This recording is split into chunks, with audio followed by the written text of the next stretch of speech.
আব্বাস এই কিরা পাইছো ওরে পাইছো খুঁজে নিজের ভাগ নিরে ভাগাই দিয়া তুই আমারে কইতেছস পাইছো শালা টাকা দে তুই আমার টাকা দে এইসব কি কইতেছো জাহাঙ্গীর তুমি এত টাকা আমি কই পাবো তুই টাকা দিবি আনালে তোর ভাগ নিরে তুই আনবি আন মাথা গরম করো না জাহাঙ্গীর এদিক ওদিক খোঁজ লাগাও খোঁজ তো আমি লাগাইছি ওর সাথে বিয়ে হওয়ার আগ পর্যন্ত এই শিরনে আমি খুব কথাটা মনে রাখিস আচ্ছা আর কতক্ষণ বসে থাকবো এখানে?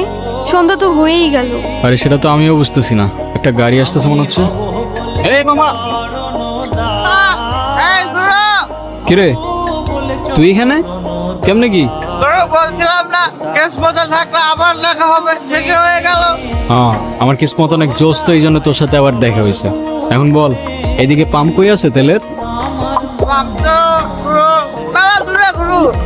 কিন্তু সমস্যা কি আমাকে বলো। আরে ফিউয়েল শেষ, সেই বিকাল থেকে বসে আছি এখানে। কারণ